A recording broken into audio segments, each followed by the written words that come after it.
Do you know roughly how many people visit the YHA per year? This YHA, Yes. per year, I can tell you that. We have a couple of hundred people a night, so we're a 373 bed hostel, and we operate between about 70% to 80% full. In the summer, that's made up of backpackers mostly, so European travellers predominantly between the ages of 18 and 35. In winter months, there's less backpackers around, but we have school groups come and stay with us. We also get we're right across the street from Suncorp Stadium, just over there. There, sorry. So we get big stuff sometimes. Yeah. Been here 5 years, but so we get domestic travellers come through quite a bit as well for those events, and families, lots of stuff. Yeah. So what is the most common nationality of tourists that stay here? Our most common nationality is actually Australians, because we have a lot of school groups and stuff come through.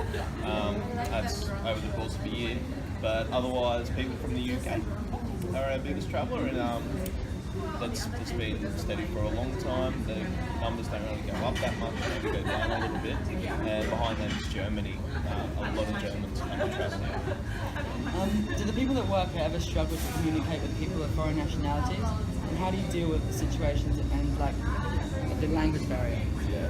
We as part of our recruitment, we do try and have staff who are multilingual. So at the moment at the desk, we've got somebody who speaks German, for instance.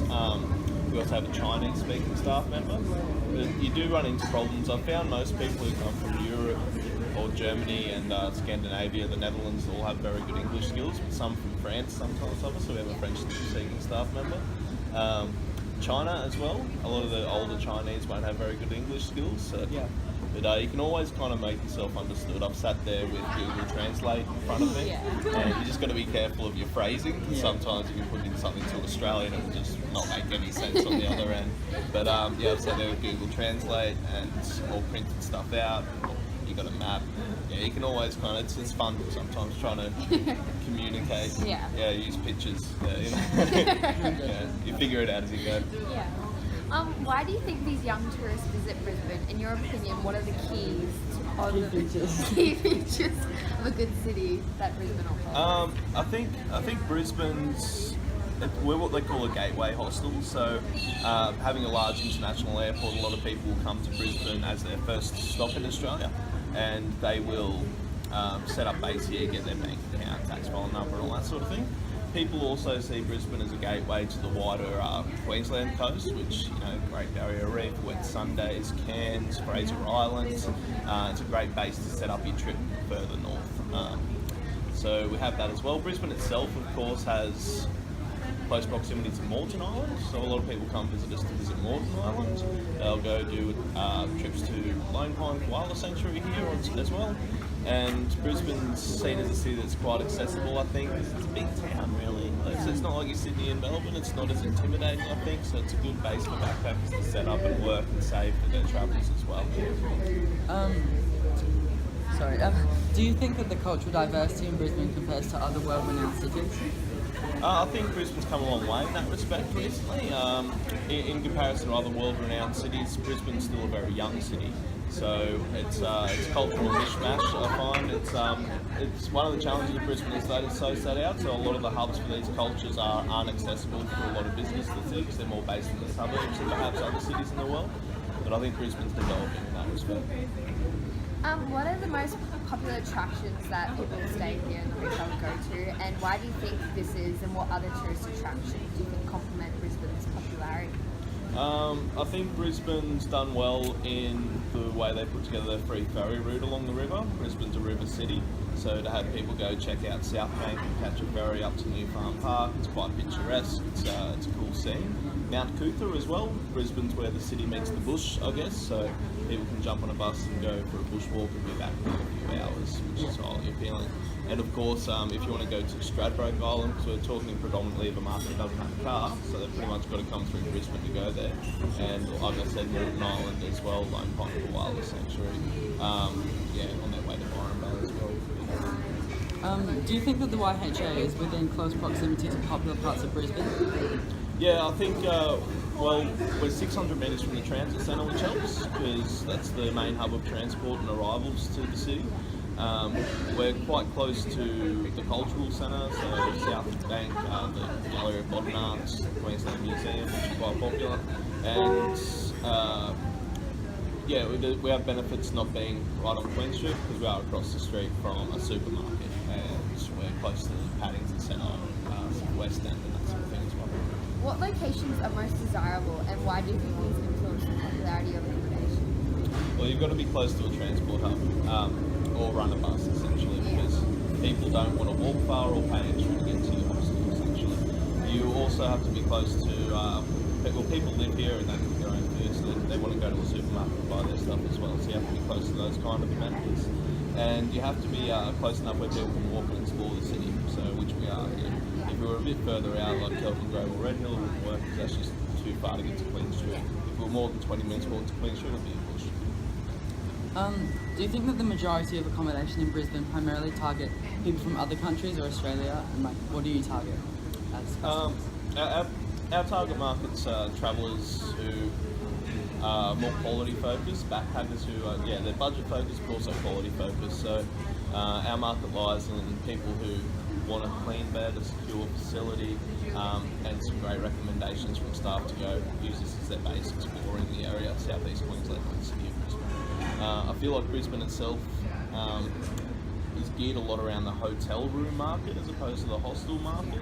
And they're building more, but there's so many hotels in Brisbane. Yeah. Brisbane's also very odd in that it's about the only city in Australia you'll see that has rates that drop on weekends. If you look at the hotel rates, you'll see that it's often been a business kind of market, so people come in on business Monday to Friday and leave on the weekend, so occupancy goes down on weekends. And like you have a long weekend and everyone goes to the coast, and Brisbane's a bit of a ghost town at times, so it's different like that. Are there many modes of transport within the city, and what are the most popular modes of transport used by tourists and guests of the YHA? Everyone loves the free ferry. The price is right, obviously, but it's also taking advantage of the natural layout of Brisbane and this cool river we've got running through it. Within the city, people jump on the city loop, I guess, if they need to get to one city, end of the city to the other. Also, just general buses. The bus system's fairly reliable and regular, so up to Mount Coot or out to Lone Pine, all that sort of thing, they'll go by bus. They have the, I forget what they call it, the tourist bus that goes around as well. Okay. It's not nearly as popular because I think it's about $30. You can walk or get a cheaper bus to most of the places it goes to. Like walking around on foot, do you think it's easy for the tourists to navigate? Like, are there enough signs and information centres around, do you think? I think that it's pretty easy to navigate with the walking paths that run by the river and the location of Queen Street and the CBD, just for the size, it's quite small. I think the signage at the transit centre for initial orientation could improve. I go home and come to work via the transit centre, and nearly every day I'll see a backpacker staring at their smartphone out the front, and I ask them what they're looking for and direct them. But it could be improved there. Do you believe that the YHA and like other accommodation around the city is reasonably priced for young tourists who are looking to explore? Yeah, I think Brisbane's pricing is very fair in comparison to other cities, especially. The bed rates here generally for a hostel bed, so sharing a room, generally go between $20 and $30 or a bit over $30, whereas in Sydney it would be $10 more per bed per night. I think it's quite reasonable. Do you think that Brisbane offers a wide range of different foods and like different cuisines? Do you believe that the Brisbane food culture is broad enough to cater to all different types of cultures? Yeah, it is. Brisbane I've lived here for about 5 years, and if you asked me that question 5 years ago, I would have said no. But I'd say it's a definite yes now. It's come a long way with developing areas like the Great Street precinct and West End. What about Brisbane do you think intrigues people of all different types of nationalities to come and visit the city? Do you think it is the range of museums, the food, performing arts, or just the vibe of the city? I think the culture and the vibe, because it is unique in a certain respect. It's not as busy as Sydney, it's just too hot to be appointed, so it's got that laid-back appeal about it.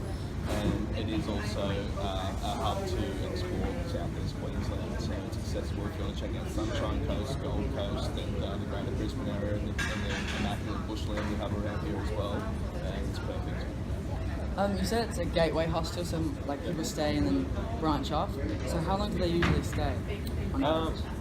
our average length of stay here is generally 2.5, 3 days, depending on the time of year. Of course, some people stay weeks and weeks, and others might just stay one night, so that's an average. But yeah, our average length of stay at the moment for March might be 2.5 days. In January, or summer months, will be closer to 3 days. People stay. And if you're a young international traveller, would you choose to stay at the YHA? Yeah, I totally would.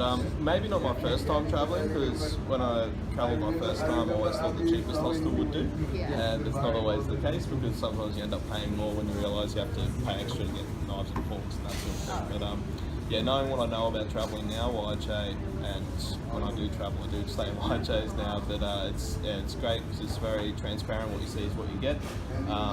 You know that the people running it are professional, and that it's a lot of effort's gone into these facilities. Alright. Okay, thank you Thank very you so much. much That's for it, the awesome. questions we have. No worries.